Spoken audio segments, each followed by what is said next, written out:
ladies and gentlemen. So joining me today is Beju Solanki, social media expert, and we're going to be tackling the question, as we say, is social media a distraction from real business?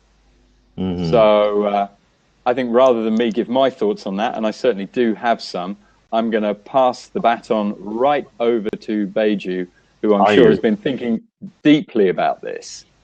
Hard. Well, my first question, batting back to you, is in good tennis style, is what do you define as real business? Well, okay, I do have an answer for that, and it kind of harks back to a blabcast that I did a couple of days ago called Biz School 101, where I rather laboured the point that if you are not You're breaking up, Patrick. I don't know whether it's my connection or your connection.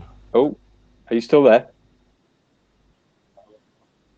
How are you doing, Beju? Patrick, sorry, it's really breaking up. I don't know, it's my connection. I've got full bars here, so I don't know whether your connection is. Well, maybe the guys in the room can tell us. Are we coming through clear?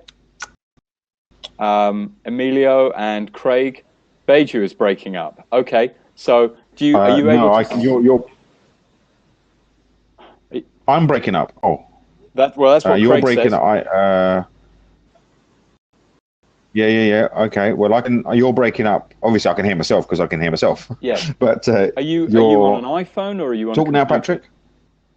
Are you on an iPhone or are you on a computer? Can't hear you. Okay. Do you want to drop out and come back in? Okay. So while we wait for Beju to just get his connection sorted, just to put a bit of context on this, so. Beju posed the question, what is real business? And what I'm going to say as a working definition is that there is no business taking place unless somebody is selling something. So Thomas J. Watson, who the legendary chairman of IBM, that was his quote. Nothing happens in business until somebody sells something. So I think for the purposes of this discussion, real business is going to be defined as business. Okay. So here we go. So Beju's coming back in. Let's see if we've got a connection here. Apologies for the teething troubles here, ladies and gentlemen. Now, can I hear you now? I can hear you. Yep, that's clearer. Are you getting me clearly? Great. Okay. Perfect. I can get you. It's still a bit broken, but I can get you. I'll get you. So I was just saying. So I think a working definition for the purposes of this chat is that real business involves selling things at a profit.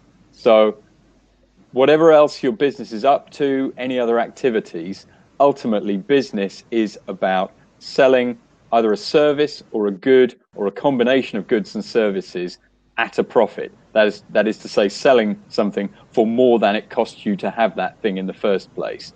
Now, a very simple example, if you can buy bottles of mineral water for £1 and put them in your fridge and then sell them to passers-by for £3, then I would assert that you have a business, and a fairly decently profitable one at that.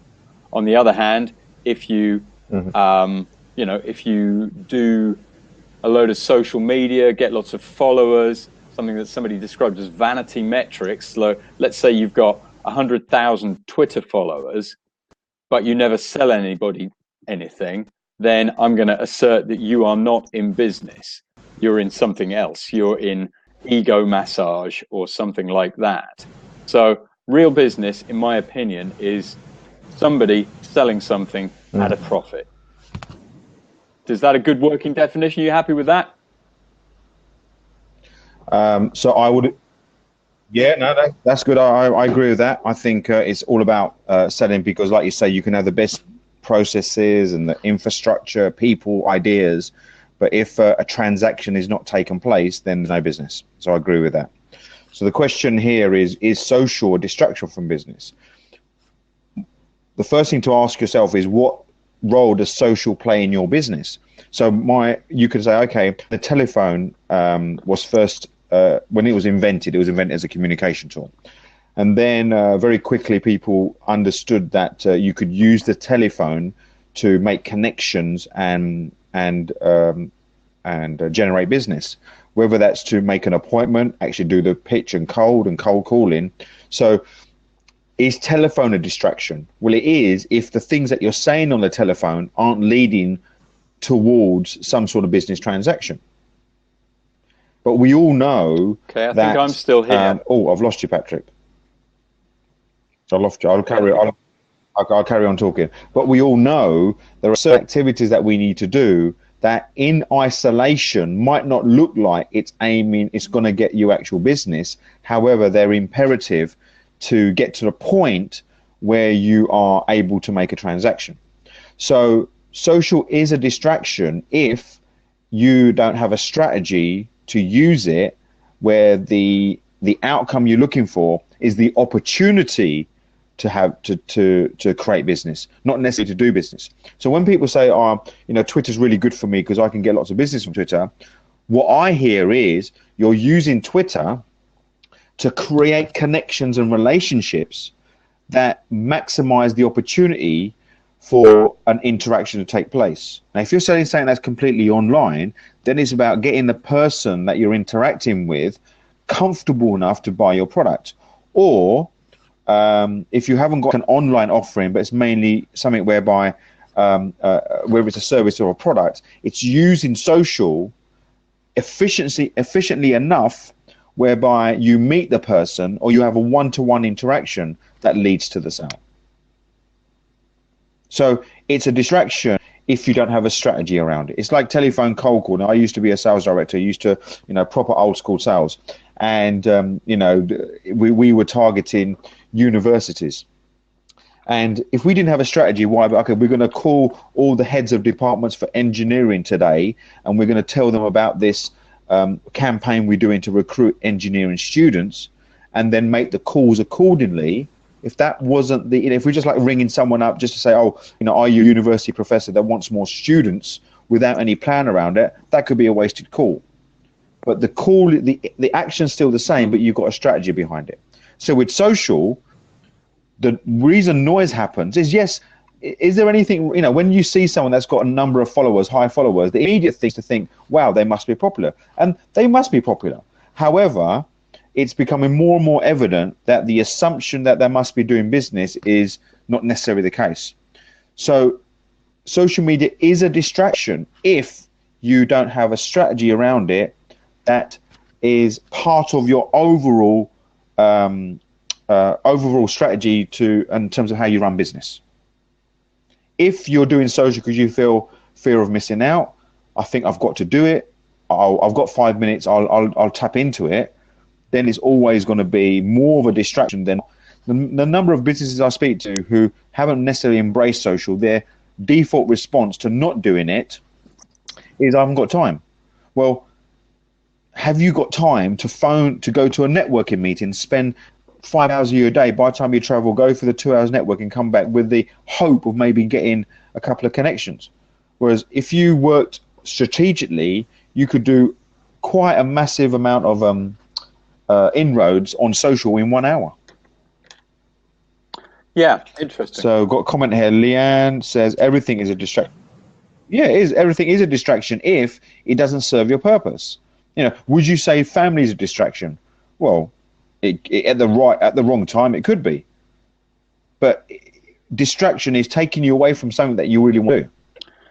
So I just want to pick up. Craig, providing support is actually delivering the service. Absolutely, yeah. So, Sorry, I was going to pick up on something you said there. You're breaking up, Patrick. Okay. I think I'm fairly sure that my connection is clear. You're breaking up. I really can't get you. I'm sure somebody in the comments will tell me if what I'm saying isn't clear. But I just want to pick up on this point about that's better. Your purpose and your goal and how social media taps into that. So Grant Leboff, you may know Grant, Grant's an expert on selling, and Grant has evolved his thinking over the years. And one of the things he says about the internet age is that selling in the traditional sense is kind of dead. And really what, quote, sales, unquote, is all about now is really helping people to buy from you. So nobody likes to be sold to, but lots of people like buying things. So yeah, where lots I of people would do see want social to buy, because why do we want to earn lots of money? We want money so we can buy stuff. Yeah, of course. Now, whether that's buying stuff for pleasure, for business, or whatever. So we are looking every day to buy things that serve us. Yeah. So the thing I'm saying about social is you have the opportunity through social media to interact with somebody who's considering buying your product or your service many times in a short space of time. And there's this whole notion of you need like 7 touch points or 8 touch points or 10 touch points before somebody's willing to take action and buy from you. Now, 30, 40 years ago, that might have been like they saw a TV ad, and then a week later they saw a poster, and then 3 weeks later they saw something else, and a month later, a salesman kind of knocked on the door and said, would you like to buy an insurance policy from Prudential? And maybe the answer would be yes. Now, in 2015, you have the opportunity with social media to create those 7 or 8 or 10 touch points within maybe a few days. And that is going to make it much easier for somebody to become comfortable with you as a person and think, actually, you know what? Yeah, he seems on the level. His heart's in the right place. He seems to act with integrity. There's an authenticity there. Yes, this is somebody I want to buy from. And I think that for me, if you've got a social media strategy that is geared around creating those touch points and demonstrating your credibility, your authenticity, your knowledge, and also, that your heart is in the right place, then you can move from a point of view of being completely unknown to somebody to a point where actually they know you, like you, and trust you enough to buy from you in a very short space of time compared to how it would have been 10 or 20 years ago. Any thoughts on that, Beju?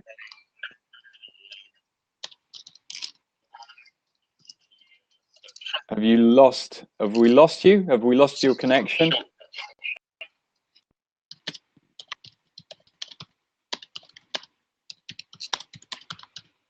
Okay, so Beju's moved into typing mode. Okay, so I guess I'll carry on talking. Just saying, because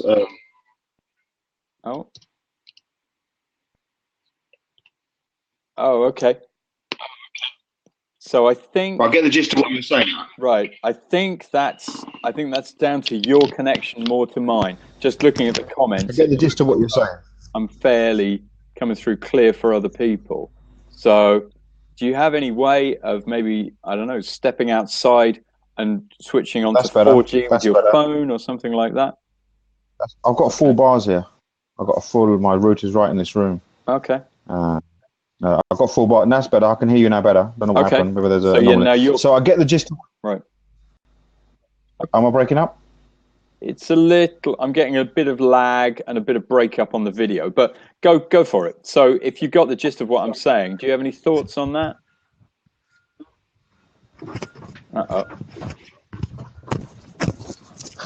Okay, so Beju's walking outside. So let me maybe pick up. I'm here. Can you hear me? Yeah, I got that bit. Perfect. Right. Okay, I can hear you now. So, so the gist of what you were saying is along the lines of like the 7 touch points, and the key with that. There's 2 things about that. There was never ever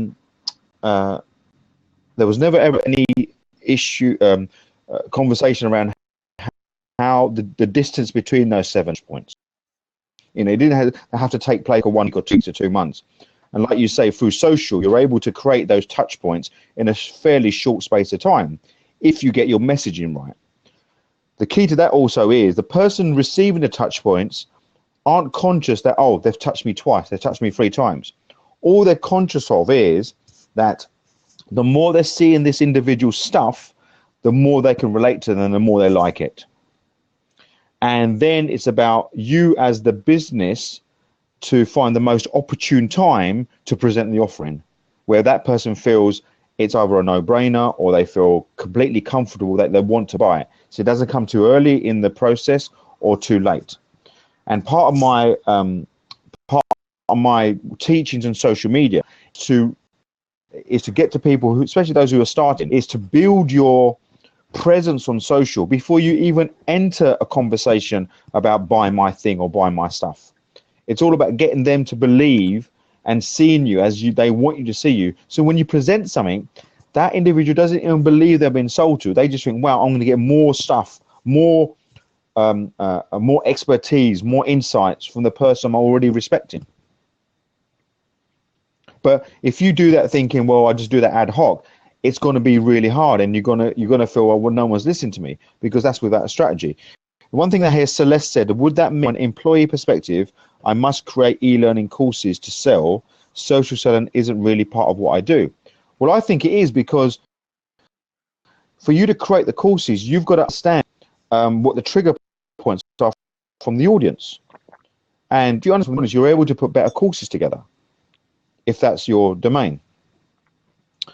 It is evident that high speed, the foundation to social is personal business. It is personal business branded, but people still broadcast a lot on social because they've got this 3.1. They think they've got not enough time. And if I'm gonna have it's a classic opportunity. It's a classic scenario of someone going to a networking event saying, "There's 100 people in this here. I can't possibly talk to everybody," and they're just going to go around and giving their business card to people. And that's the equivalent of broadcasting on social without saying, do you know what, I'm going to build some relationships, talk to a few people, see where it goes, and not worry about if you haven't necessarily spoken to everybody.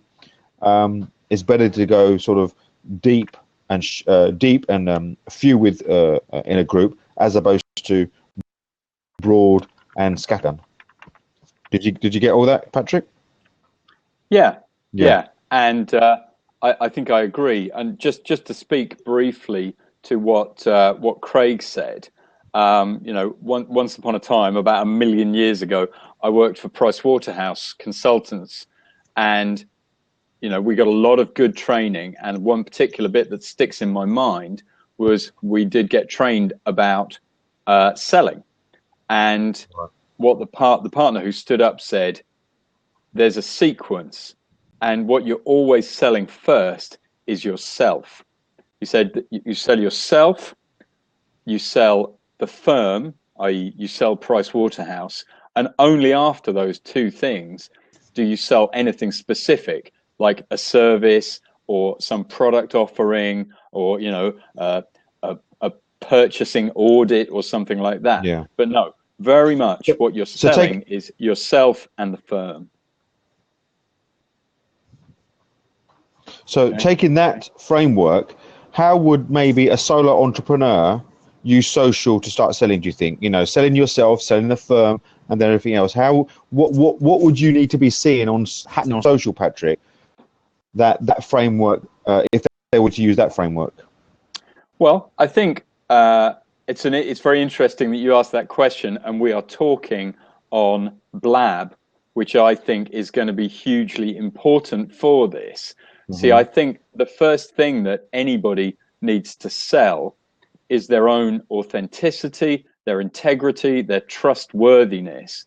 And I think this is a very powerful medium for doing that, because I think it becomes clear very quickly if people are spinning you, trying to pull the wool over your eyes with regard to their expertise or their authenticity or their integrity. I think if people have got those things, that shines through on this type of platform, because it's live, it's very real. There's no hiding behind. You can't edit your video to make yourself look good. You're either looking good in the moment or you're not. And that's a starting place for all of this. And it's one of the reasons why I think Periscope, Meerkat, Blab, Uvideo, all these platforms have got the potential to be extraordinarily powerful for small business people. So there's that.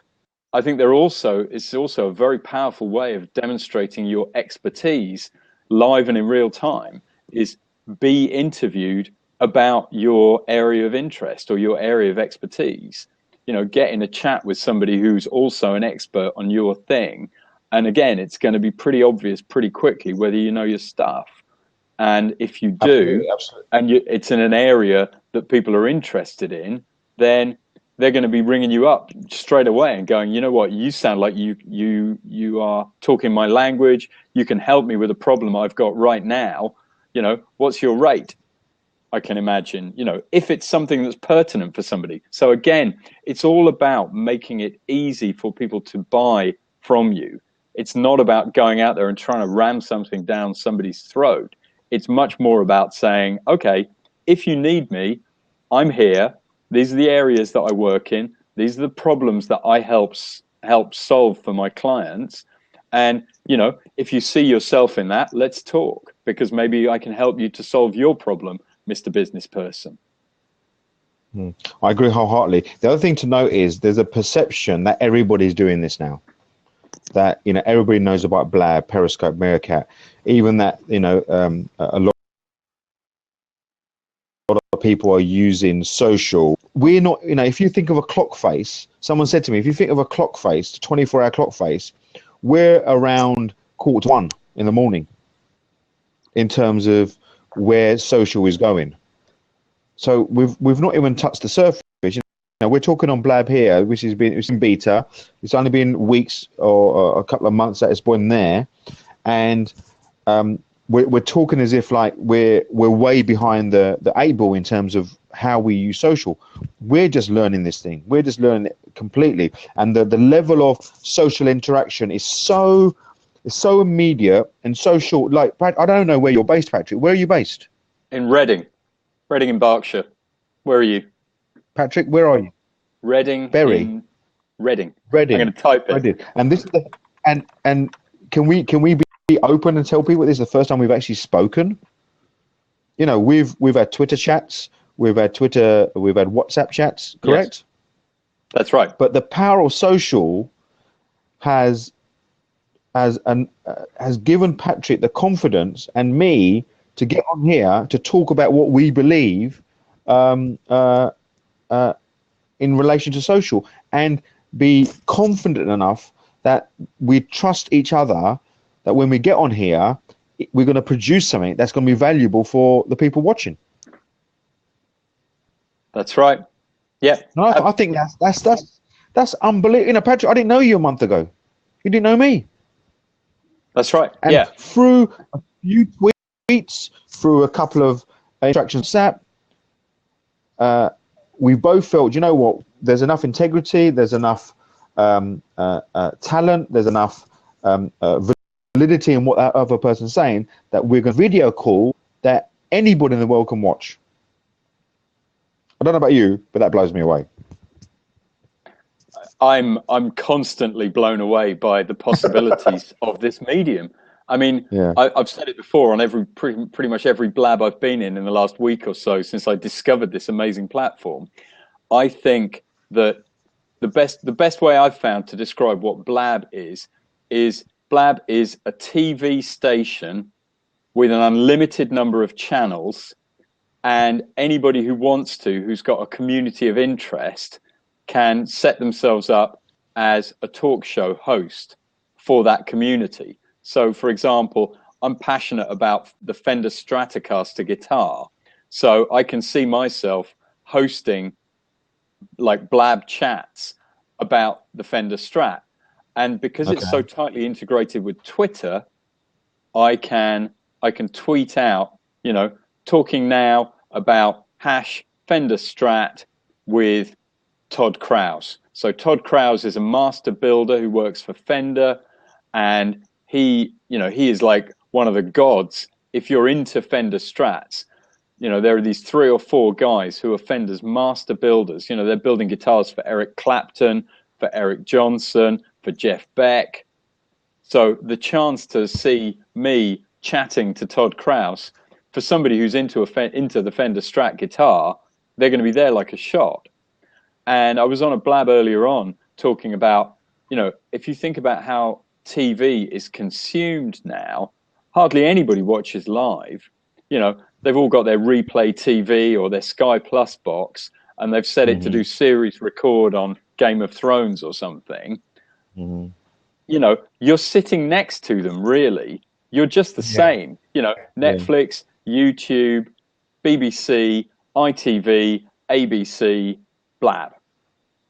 All really basically the same, except with one difference. You know, if you're doing a chat show on the BBC, producing that costs £10,000 a minute or something. On Blab, producing this is, well, basically free. Once you've paid your broadband connection, there's no cost. You just have to have the imagination and the hashtag and the community of interest, and everybody's a chat show host. Exactly.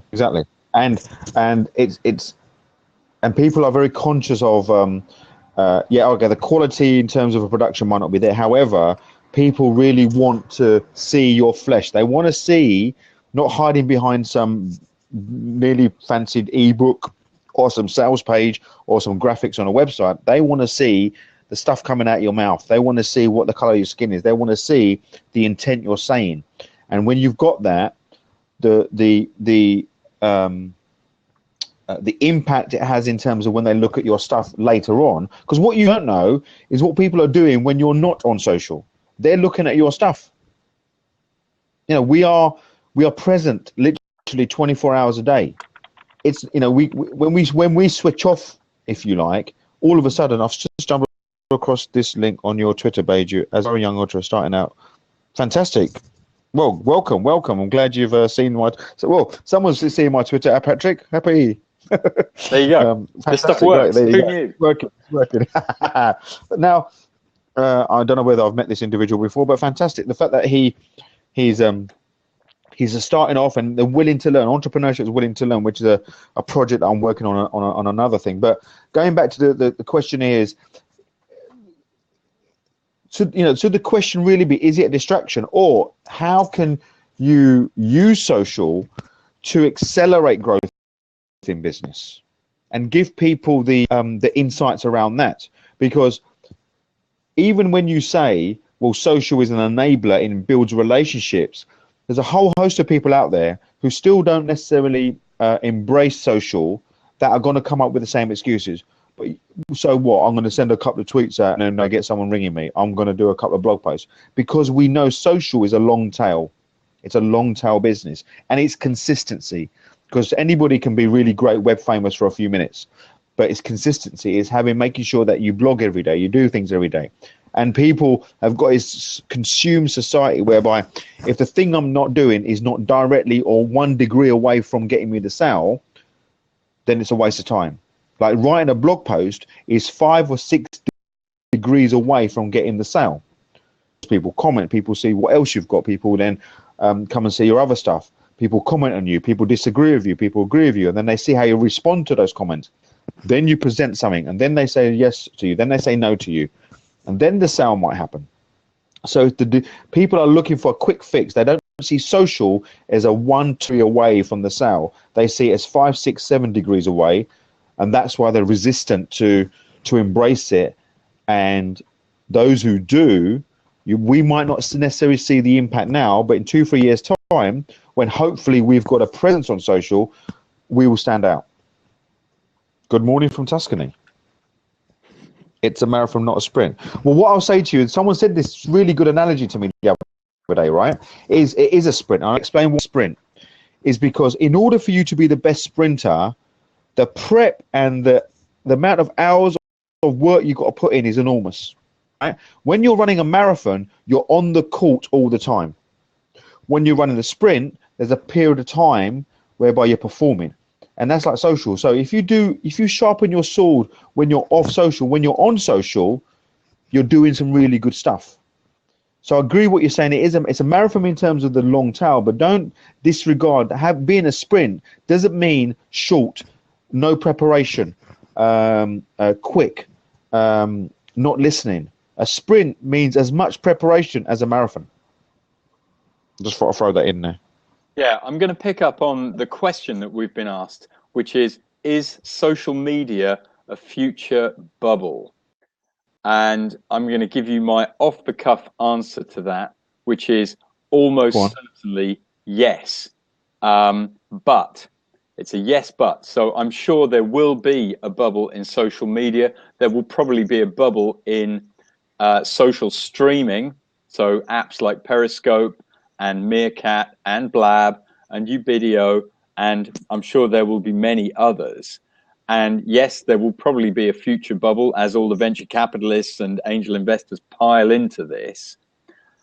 And in the way that the previous tech bubbles in 2000 and other times left us with Google and Amazon and these huge companies, when the dust settles, there will be a small handful of very powerful players in the social media space. And yeah, a lot of investors will have lost their money, but we as the world will be left with some amazing tools. Interesting. So you don't see corporate business jumping in on the live stream space. Do you know what? I disagree. I think some will. Many won't. I think it'll be a question. I agree with you, Patrick. I think it will be there'll be a tipping point. It'll be very slow. One or two players will start embracing it, and all the others will embrace it because they just don't want to be left. But corporate's mentality is they go to networking events to see what others are doing, not to collaborate or do joint ventures. So as soon as one big boy or one significant player starts using live streaming in any context, the others will follow. Like on Periscope, you know the CEO of T-Mobile? Mm-hmm. The CEO of T-Mobile, I can't remember his name, he's all over Periscope. He does a podcast every morning while he's running through Central Park. He's just giving his thoughts and he's asking people, just giving questions. Apparently, they've had more sign-ups to T-Mobile in the last quarter than in their history. And because this guy is relating to the marketplace. And once corporates understand that live streaming is going to be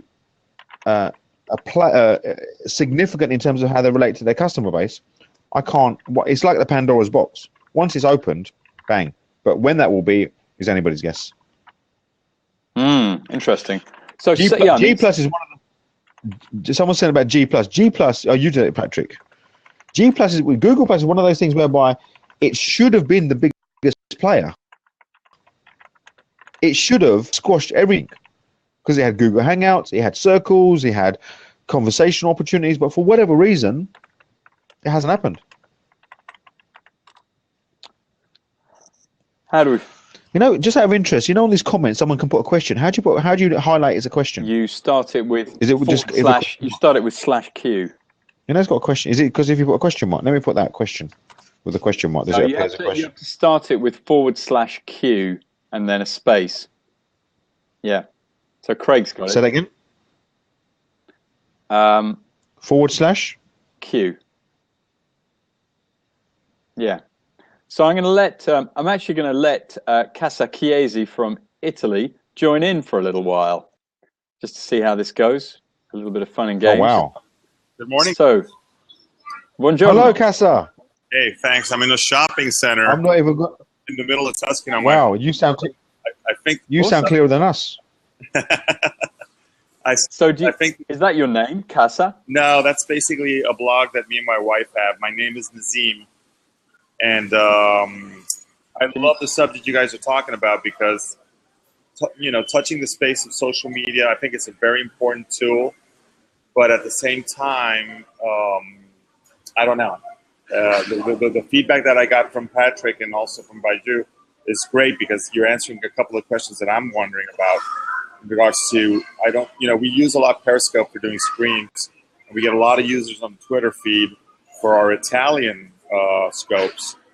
But I haven't really seen yet corporate. You might be right that corporate would jump into this. But what you have is a lack of control of people, trolling or reacting badly or saying your product sucks, things of this nature. That for sort of businesses might be an issue. I have an agency in Milan that does web design for major corporations and fashion houses, and they're very their social media jumping into that sort of realm makes them a little bit nervous. Hi, Craig. Hi, guys. It does. Hey, Craig. Welcome. Hello, Craig. Hi. Blab. Love to hear your take on it, Craig. Okay, Craig's a proper techie. Craig's a proper techie that's embraced social. So I'd love to know his take on it. So it's I think social is it's an interesting one in that as Boju says is that it can be a distraction, but if it leads to business, if it builds trust and it is engaging, then it adds value. Okay, and where the big businesses or the big corporates are struggling to figure out how it can add value. Okay, and also they're in the brand space around controlling that, whereas social is not about controlling. Social is going with the conversation, and that's where the genuine and that's where the smaller guys are able to be agile in that they can go with the conversations. Okay, we can go with the flow and not have to control the conversation, and that's why social is so empowering for the smaller guys. Okay, because it's having conversations and it's having discussions. So that's kind of my take on it, and that's where I'm enjoying this. I'm enjoying. I also think that what's more important about social is the engaging and meeting all the incredible people that we meet, which you have coincidences, business-wise or otherwise. And that's happened in the sphere of Google Plus for us, for myself personally. I've made some incredible friends in the States and all over. People who have come to Italy to visit us. And from there, indirectly, it's like, I think it's phenomenal. They're phenomenal tools, but I do see a bubble down the road. That's my personal opinion. And when you say a bubble, say a little bit more about what you mean by that. I mean more from the point of view of major companies that have invested money into different types of approaches, be it Facebook, be it Instagram, be it whatever, and their return on investments are not as they were expecting. Gotcha. And so then down the road, everybody says, well, that's it. Google Plus, if you look at the corporates, the business aspects, I didn't see too many big brands going in there and really harnessing the power that the platform potentially had. Okay, question then. Do you see anybody really getting a lot of benefit or a lot of value from using Google Plus? That's a great question. I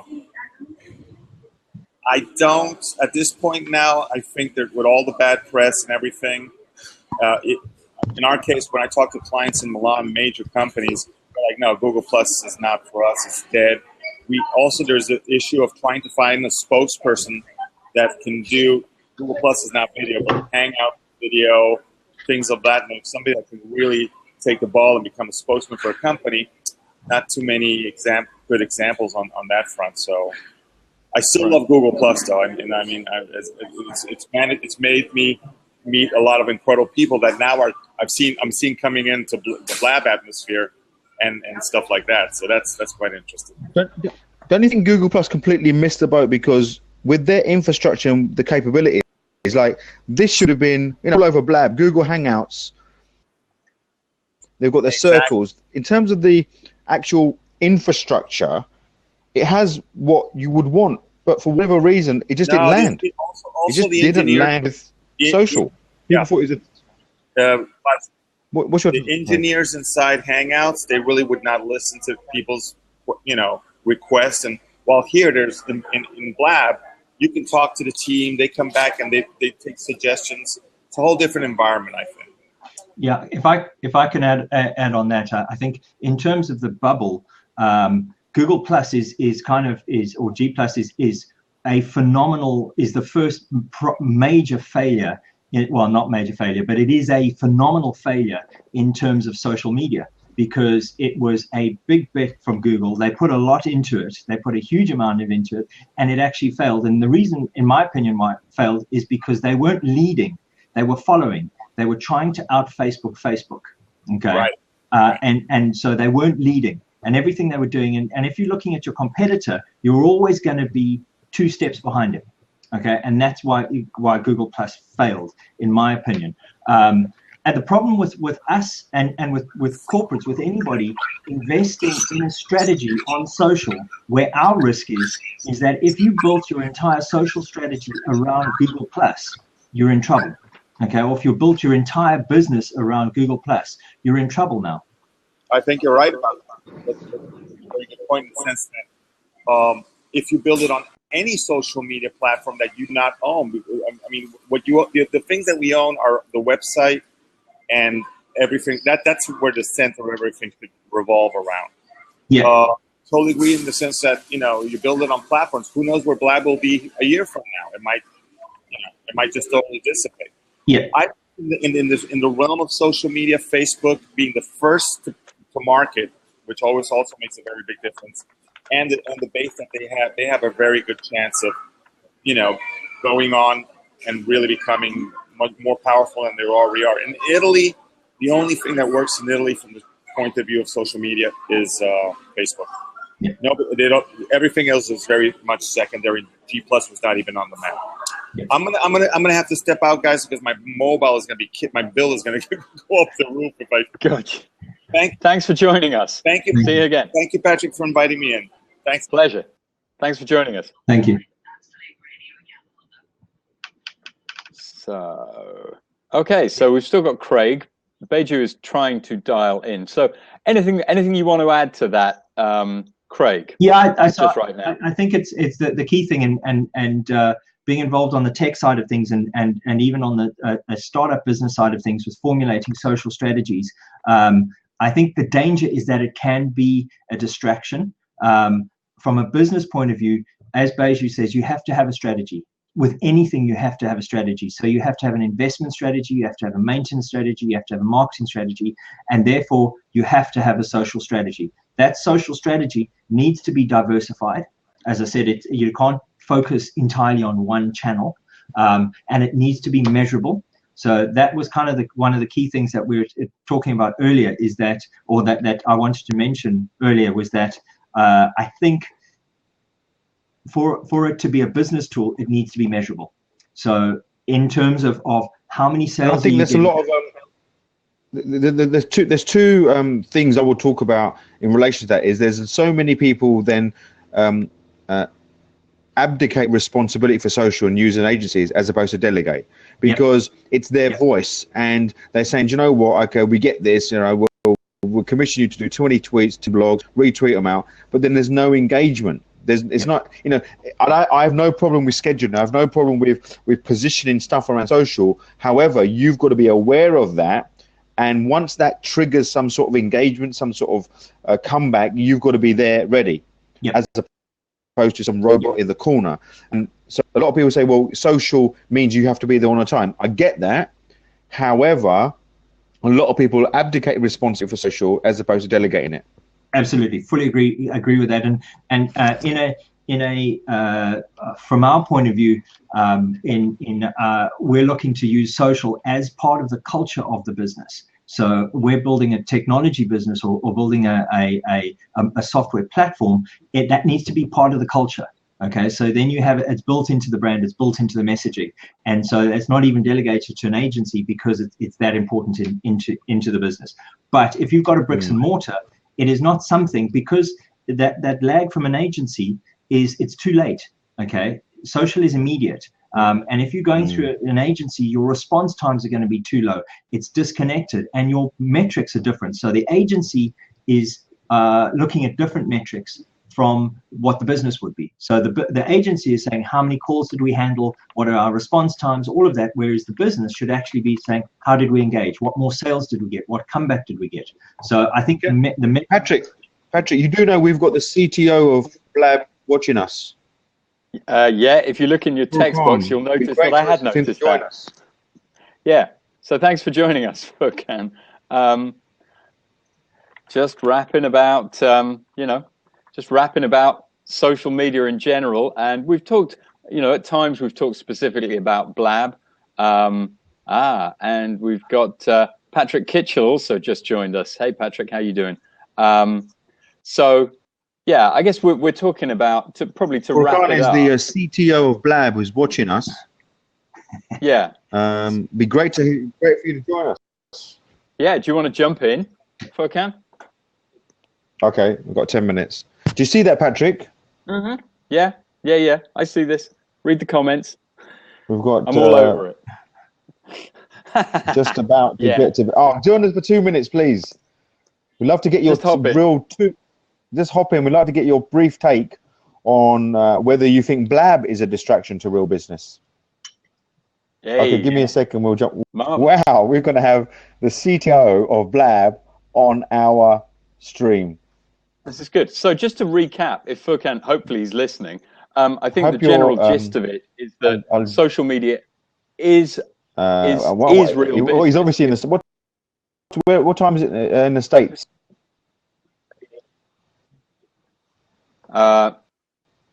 Social media.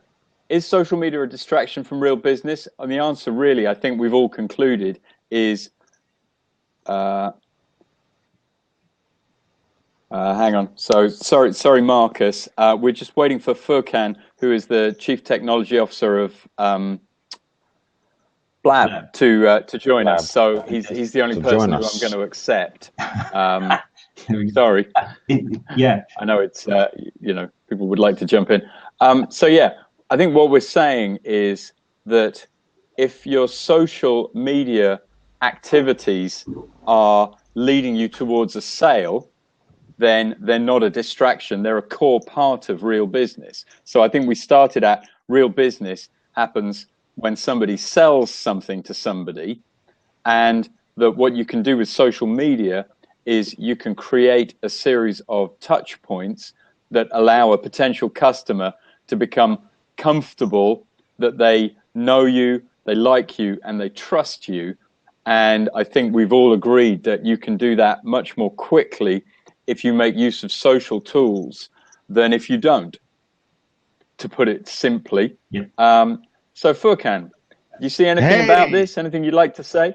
What's going on, guys? Hello, Furkan. Hi. How's it going? Yeah, good. Well, we love your tool, Fanar. This is great. Awesome. I could not be more delighted to be using Blab. And I've explained it to other people like it's a TV station with an unlimited number of channels, and any community of interest can have a TV station now. Thanks for joining us. Yeah, I mean, that's a great way to put it, right? It's a place where you can kind of find like-minded people that are interested in things that you're interested in. And, whether it's only 20 people or 20,000 people, it doesn't really matter, right? Because those kind of people can connect and have a place to talk, discuss, converse, and all of that. I didn't catch all of your discussion. I just caught a little bit of it. But, was enjoying it. Thank you.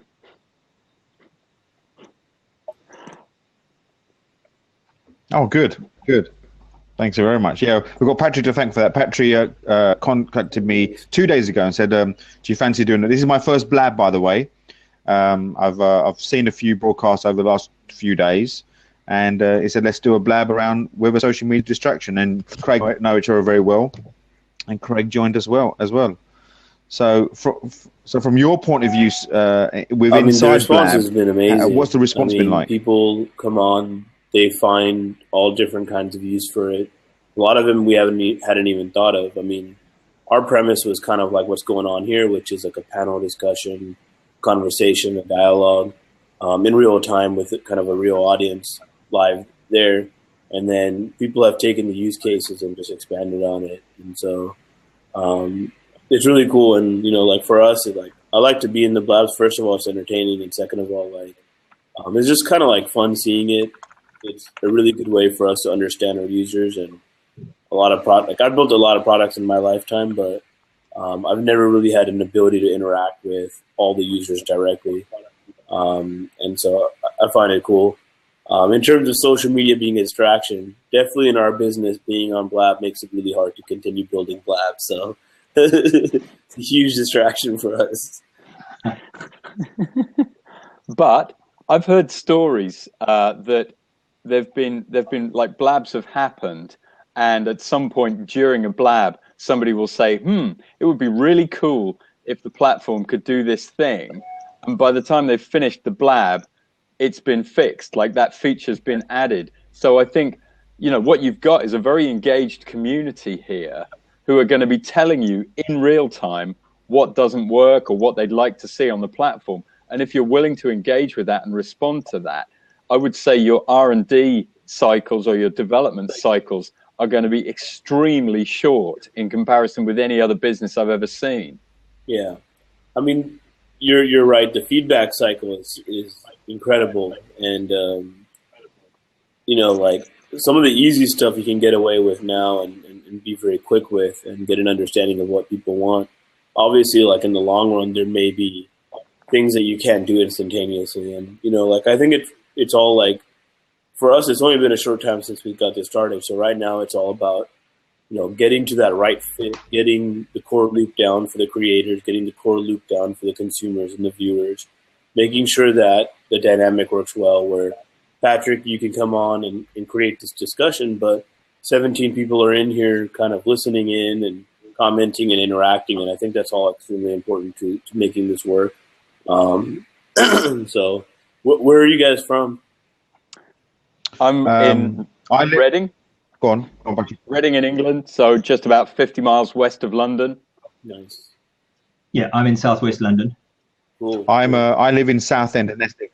Sorry, so which is about 40 miles east of London, right on the coast. Nice. So yeah, so you're really interacting with kind of the greater London here, the home counties we call it. So we're all in the home counties. Indeed. That's great. Just out of interest, Furkan, do you communicate with people at Periscope and Meerkat, or is it really just your own thing, or did you sort of talk about, because it's all about live streaming? I mean, honestly, like I don't really think about it as live streaming. Like, I know a lot of people compare us to Meerkat and Periscope, but we've never really kind of come from it from the live streaming angle. Like, I actually think more about things like podcasts or radio or broadcast TV. That's kind of the angle that we built this platform from. And when I think about a competitor, I actually think about Google Hangouts as like a very more of an apples to apples comparison in the type of things that we want to offer. I mean, for us, things like the record button and long-term content value, long-form content, long tail, like all of those things are important. Like our CEO, Sean, he always talks about how he wants blabbing to be bigger than blogging. So, like that's the kind of platform we're building where you're going to have real long-term value of content and you want to keep that around. And when most of the live streaming platforms talk about their platform, they don't talk about that stuff, like they have a different thing that they're trying to achieve. And when you read Periscope's, like their, like their little tagline for their product is, see the world through my eyes, or, like, it's kind of like, I'm showing you where I am. You got a window into what I'm experiencing right now. And so, like for us, it's really more about the content, the discussion, and so I think we come from it from a different angle, but I think it's important, like anything in technology, to keep an eye on what everyone's doing, right? Like not just live streaming, but there's things to learn from everyone that's building a product today. So I think that's always important.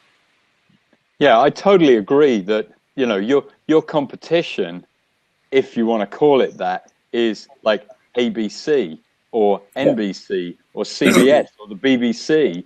And, your advantage is, if you're making a chat show on the BBC, it probably costs like $20,000 a minute to produce that. Whereas on Blab, it costs, basically nothing.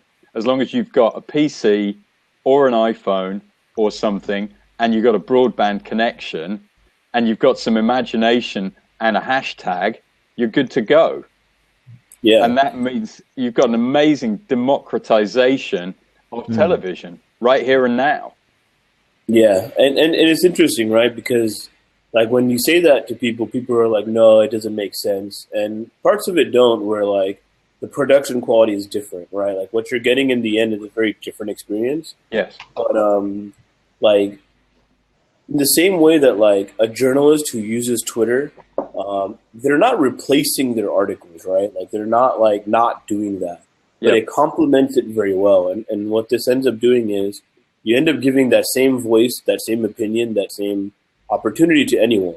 And not everyone will have 5,000, 100,000, whatever number you want to put in for followers or an audience. But the fact that anyone can do it and anybody can create it, it kind of has some of those marks that Twitter had in terms of how it would disrupt the industry. And I think like what I think about is like how fast you can start a discussion about something, right? Like I'm into sports a lot, and right after a game's done, where do I go? If I go on ESPN, my team doesn't get coverage there. You know, I might get a couple minutes a week of coverage, or maybe one play, and so there's a lot of opportunities in speed and the user voice and how wide it can go.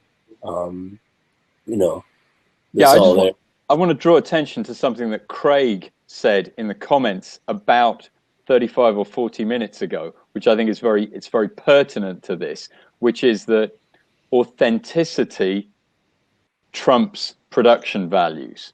And I think both authenticity and what you're talking about, which is like being specific to a group of people, trump production values. I don't think anybody really cares that the lighting isn't great and, maybe, the production values aren't great, because, we're in an authentic discussion and we're able to go down to like just a much granular level. If you want a chat show on the BBC in prime time, you better be appealing to like 5 million people. If you want a chat show on Blab, well, if you've got a community of interest that's got 100 people in it, that's probably enough. Yeah, I agree. So the granularity goes just to a totally like 5 orders of magnitude smaller in terms of the community size, and yet it's still viable. Well, I think also in terms of this platform, where it's going to be exciting for you guys is when it's going to go, it's essentially going viral, is when you see uses that you never thought of, and you see people having the discussions and utilizing it in ways that you never imagined, because that's what's going to happen. And I think that's very exciting must be very exciting for you guys. Yeah, no, I 100% agree. So, yeah. So great. I think this is just out of interest really quickly. How many weeks has this been launched, Blab? When did you put it out there? It's beta? been just a little bit over 3 months now. It's not long. Yeah. Okay, so I'm conscious that we're coming to the end of our time. I want to keep this to an hour because I don't want it to be some gigantic thing that nobody ever watches again, because they're thinking like it's one of those rambling blabs. So I'm going to say a very big thank you to Beju. I'm a bit gutted. Furkan's been on there 2 minutes. He's got 257 fields. I know, but yeah, that's the way it goes. He's built the platform, dude. Build a platform, and then you can get lots of love. Thank you very much. So I'm going to say thank you. Yeah, well, look at Furkan. He's got 267. Yeah. So thank you to Beju. Thank you very much to Craig. Thank you to Furkan for joining us for these last few minutes. Thank you to everybody who's tuned in. And I'm going to wrap it up by saying see you next time. Thank you very much. Thanks, Furkan. Thank you.